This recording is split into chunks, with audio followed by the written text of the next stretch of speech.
अस्सलाम वालेकुम एवरीवन, क्या हाल है, कैसे हैं आप सब लोग। उम्मीद करती हूँ सब खैरियत से होंगे। अल्लाह का शुक्र है मैं भी बिल्कुल ठीक ठाक हूँ। वेलकम करती हूँ आपको अपने चैनल पर। आज का छोटा सा व्लॉग नहीं बल्कि एक छोटी सी वीडियो है। आज मैं आपको लेके जा रही हूँ पाकिस्तानी वेडिंग दिखाने जा रही हूँ। जो लोग पाकिस्तान में रहते हैं उनको तो बिल्कुल पता ही होगा, लेकिन जो ओवरसीज़ हैं और जिन्होंने पाकिस्तानी वेडिंग नहीं देखी हुई वो मैं दिखाने जा रही हूँ। आज वेडिंग नहीं बल्कि मैं आपको वलीमा सेरेमनी का छोटा सा क्लिप दिखाऊंगी। यहाँ पाकिस्तान में ज़्यादातर शादियाँ रात के टाइम होती हैं, तो बस हम लोग तैयारी कर रहे थे, बच्चे वगैरह तैयार हो रहे थे। बच्चों में जैसे कि बड़ा जोश खरोश पाया जाता है कोई भी शादी का नाम सुनकर। जैसे कि आजकल सर्दियों का मौसम है और रमज़ान और ईद से पहले काफ़ी लोगों की शादियां होती हैं। रोज़ाना तकरीबन आजकल शादियां का सुनने में आ रहा है। तो आजकल हमारे ख़ानदान में कोई शादी नहीं हो रही थी, तो बस बच्चे काफ़ी ज़्यादा एक्साइटेड थे तैयार होने के लिए। तो बस जी हमारी सारी फैमिली तैयार होकर वेन्यू पर पहुंच चुकी है। शारा फैसल पे वाक़या ये ट्यूलिप हॉल बहुत ज़्यादा प्यारा था और इसकी सोबर सी बहुत सेटिंग हुई थी। बहुत ज़्यादा इसके ऊपर ख़र्चा नहीं किया हुआ था, बहुत नॉर्मल सा और बहुत एलिगेंट सा इन्होंने बनाया हुआ था माहौल। और गेस्ट भी आ रहे थे आहिस्ता आहिस्ता और हॉल का माहौल काफ़ी ज़्यादा अच्छा लग रहा था।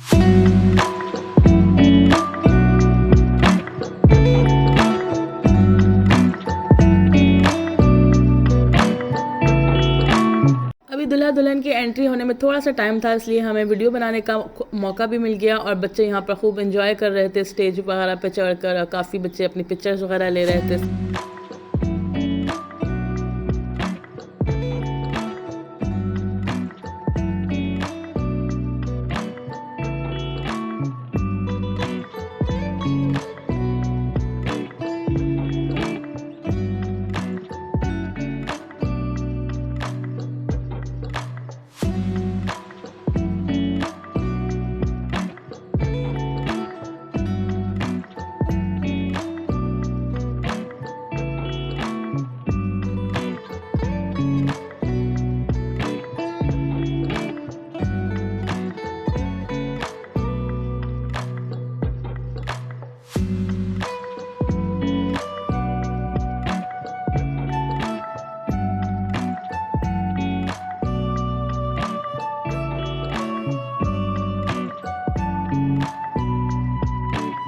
शादी में आने का मेन मकसद होता है दुल्हन दूल्हा को देखना, और इसके बाद सबसे ज़रूरी काम होता है सबका खाना खाना। दावत बहुत ही शानदार थी, मज़ेदार थी, बहुत ज़्यादा फजूल खर्ची नहीं की गई हुई थी। जो ऐसी डिशेस थी जो बिल्कुल खाने में काम की थी और चंद थी लेकिन मज़ेदार किस्म की थी। हलवा पूरी, भाजी, चने और बिरयानी थी और मटन कुन्ना था और चिकन की एक नई किस्म की मैंने डिश ट्राई की, बहुत मज़ेदार सी क्रिस्पी फ्राइड चिकन थी और साथ ही चिकन टिक्के थे। और मीठे में हमने खाई जलेबी और कुल्फ़ियाँ। मतलब सारी डिशेस ऐसी थी जो खाने वाली थी और बिल्कुल खाने का ज़िया नहीं किया हम लोगों ने। और इसी तरीके से हमारे इवेंट का एंड हो गया और लास्ट में मेहमानों की तवाज़ो की गई चाय के साथ और सब्ज़ कावे के साथ। तो इस तरीके से हमने बहुत इन्जॉय किया आज का इवेंट। आई होप आपने भी हमारे साथ पाकिस्तानी वेडिंग इन्जॉय की होगी। नेक्स्ट किसी वीडियो तक के लिए मुझे दीजिएगा इजाज़त। अल्लाह हाफ़िज़।